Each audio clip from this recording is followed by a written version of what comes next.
Hello, I'm Archbishop Coyne, and this is Coffee with the Archbishop, and joining me today is Father Glen Dmytryszyn, pastor of Our Lady of the Assumption in Woodbridge. I made that mistake when we were talking. And is it Glen with two N's? One N. Okay. My last name is long enough. Yeah, how do you say it? If I was Polish, how would I say it? Dmytryszyn. Okay, I prefer Dmytryszyn. Yeah. So, not that there's anything wrong with the Polish. So, how do you take your coffee? I usually have it with a little half and half. That's it. No sugar. In Boston, we'd say half and half.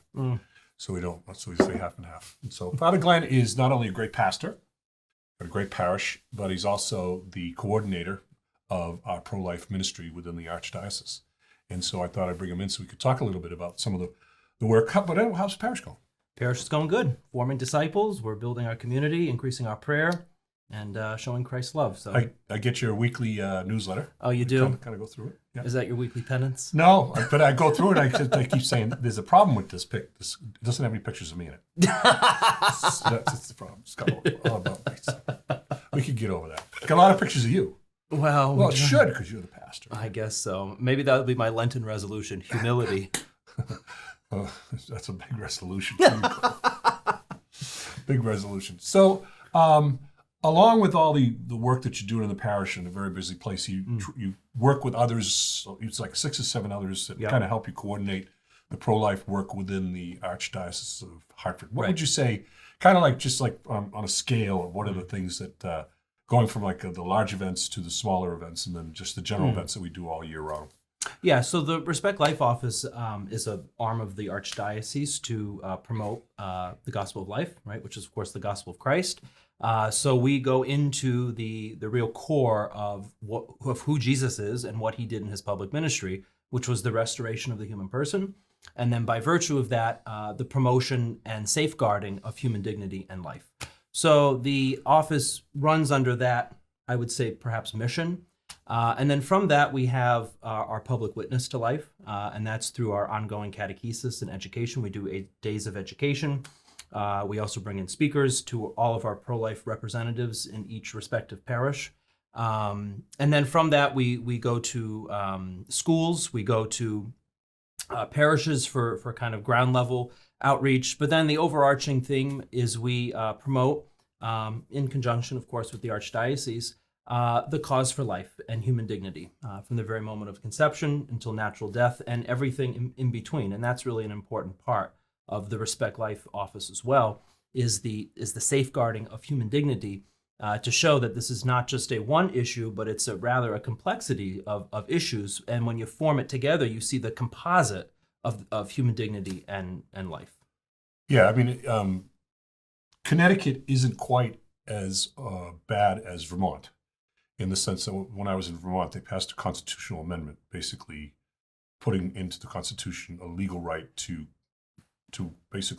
abortion right up to the moment of birth, and among other things, and self-determination as to one's bodies, and all this. It was a rather unclear amendment, but it got there. But Connecticut pretty much has everything other than a state constitutional amendment, and it's hard for us sometimes to kind of really kind of weigh the amount of the tide of pro-choice versus the tide of trying to be pro-life in many ways. Just this week, the state legislature increased spending right across the board in huge amounts of money, and the largest recipient of an increase in spending was Planned Parenthood, $800,000 from our state budget, and we as voters and everybody else who are part of it, I have concerns about that, how our money's being used, but that's the way it is. Right. So I think one of the things that we have to do here is more than anything else, because we'll talk about abortion because this is the ultimate thing that we have to really focus on. We're talking about pro-life, but we're obviously not going to change the laws. We have to change hearts. Correct. And have to change people's attitudes towards all this. Right, and that's really one of the things that we look at is not necessarily being combative or going out with signs saying this is awful, but what we want to take is an educational approach to change minds and hearts, to show first that the issue perhaps of abortion is not a political issue, it's just a human issue. Life is good and more life is better, and that's the premise that we try to take the office, is not so much of, like I said, being combative or argumentative, but rather being one that leans in, that hears, that listens, that walks, but also that ultimately educates and points to the truth of human life. Yeah, I mean, there's things that we do to witness to that, not only in the way that we carry ourselves within our parishes and within our families and the way we speak about human life, but also some of the public things that we have to do, some of the things that we get out there and witness to it, such as the March for Life on March 19th. Correct. Which I will be part of. That's one of those things that where various communities come together, and there's a walk to the State House, and then we're there present for a rally and all that, and speakers get up and speak. I choose not to speak because, as we were talking about, you can't control the message of what others are going to say, and we want to talk about what we're for rather than what we're against more than anything else, and don't come across as kind of angry or perhaps even hateful sometimes in what we're saying. So, but others will, we'll walk, we'll be there, we'll witness to the fact that we are pro-life, and we want to do everything that we can to support life in the Archdiocese.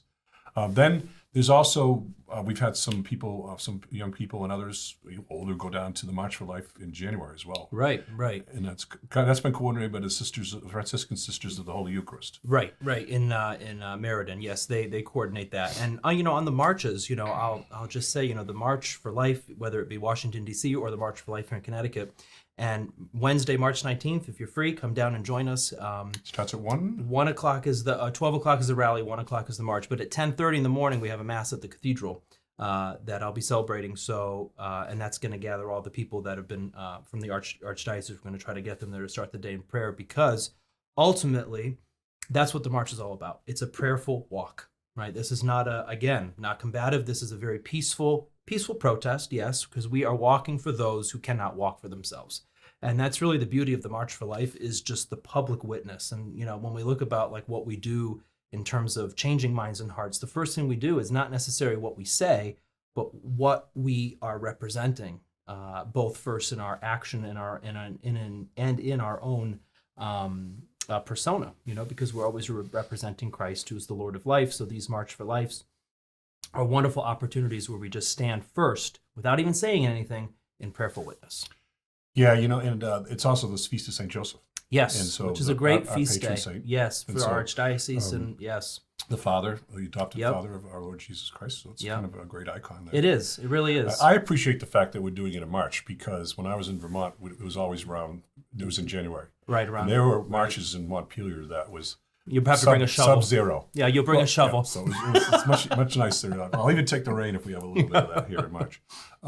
Besides our the fact that we're striving to kind of reduce the number of abortions, reduce people's attitudes towards abortion and all that, what are the other major issues that we're facing here in terms of threats to life? Right. So another pressing issue, a couple years ago, this always comes up in the state legislature, is the physician-assisted suicide.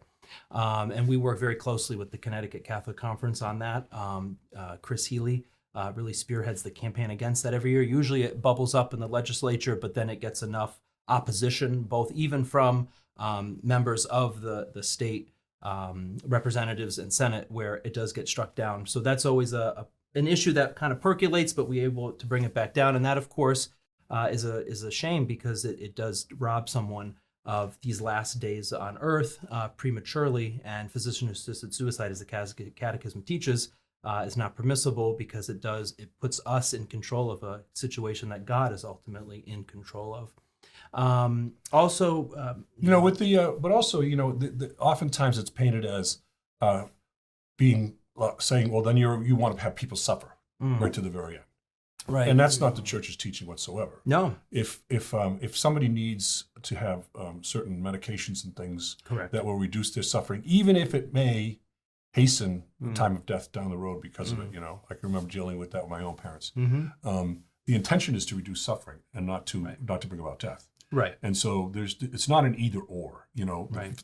Sometimes the people who are pro physician suicide say, well, you're just allowing people to linger and suffer and not take care of them. But that's not the case at all. Right. In fact, anybody that's been working with hospice or anybody that's been working in hospitals for years will just tell you that that's not necessarily the case. No, it's not at all. And the point is to have the grace of dying with a happy death, and that's really the part, that's kind of perennial teaching of the Church, is to leave this, have your soul leave your body when God decides for that to happen. And to propel that by means of physician-assisted suicide is really, it kind of contradicts this, the soul leaving the body in a way that's peaceful, in a way that, is permissible, of course, under God's will. So, Yeah.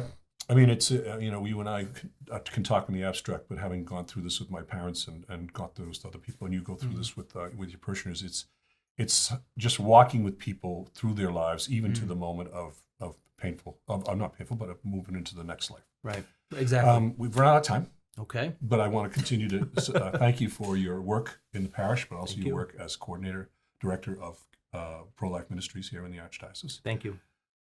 My name is Archbishop Coyne, and you've been watching Coffee with the Archbishop. God bless.